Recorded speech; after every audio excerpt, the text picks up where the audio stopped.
Eu sempre nunca procurei entrar num embate nacional, estadual, porque a questão municipal, ela é diferente. Tinha algumas pessoas que diziam assim, Santa Vitória para mim é do Taim para cá, eu sou Santa Vitória. Do Taim para cima é diferente. Do Taim para cá eu sou Santa Vitória. Sim. Né?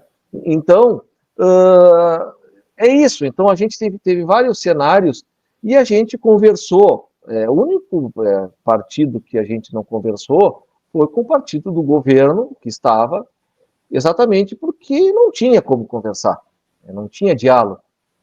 Né? Quando a pessoa é centralizadora, só a ideia dela vale, não tem como dialogar. Então não teve diálogo. Tá? Mas, ademais, a gente conversou com todos os partidos, né? A gente conversou com o PSOL, a gente conversou com o próprio PT, né? Tivemos reuniões, e naquele momento, né, os partidos entenderam que deveriam seguir o seu caminho. Né? Por exemplo, nós tínhamos já uma tratativa desde cedo com o PDT, porque seguido que nós saímos do governo, o PDT já nos procurou, e aí nós já fizemos, né, um acerto de palavreado, vamos dizer assim, e depois saímos a conversar.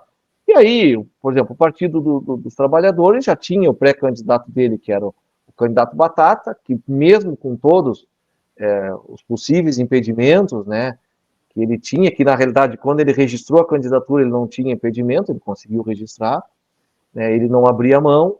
A gente, por achar, né, arriscado, vamos dizer assim, né, muito arriscado, embarcar numa candidatura que poderia dar problema, nós seguimos a nossa, e nós já tínhamos a nossa candidatura, né, pronta, as nossas pré-candidaturas PSDB e PDT, e o pessoal, por sua vez, né, o André Sena, disse também que queria ser candidato e, né, não quis ter acerto assim, embora diplomaticamente, como eu digo, diplomaticamente a gente conversou com todos, né, porque a política é assim, a gente dialoga. O próprio governo, na época, foi atrás do PDT, procurar o PDT para fazer uma aliança, sendo que há pouco tempo atrás eles tinham corrido o PDT do governo, tinham chutado o PDT para fora, depois foram atrás do PDT.